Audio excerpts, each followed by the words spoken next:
Hello, আজকে হরিণের মাংস রান্না করা হবে।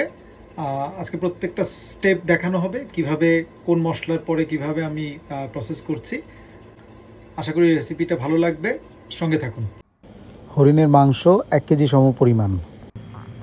আস্ত গরম মশলা তেলে কিছুক্ষণ ভেজে নিব, তারপরে পেঁয়াজ দিয়ে নাড়াচাড়া করতে হবে।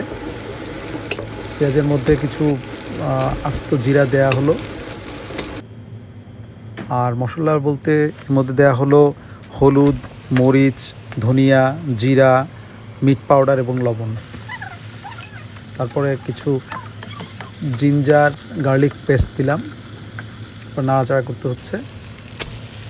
এর মধ্যে ধোয়া মাংসগুলো দিয়ে দিব 1 কেজি সমপরিমাণ, দিয়ে কিছুক্ষণ নাড়াচাড়া করলাম,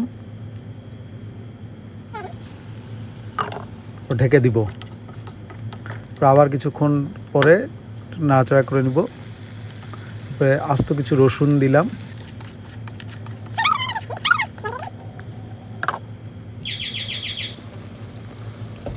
এখন মোটামুটি কষানো হয়ে গেছে। এর মধ্যে পানি দিয়ে দিব। পানি দেওয়ার পরে একটু আবার নাড়াচাড়া করলাম, আর এর মধ্যে শুকনো মরিচ 2টা কেটে 4 টুকরা করে দিয়ে দিলাম। পানি দেওয়ার পরে 45 মিনিটের মতো লাগলো। এখন আমার রান্না প্রায় শেষ হয়ে গেছে। দেখেন কি সুন্দর তেল ভেসে আসছে। রান্না শেষ, হরিণের মাংস। সবাই ভালো থাকবেন। রান্নাটা খুবই মজা হয়েছে।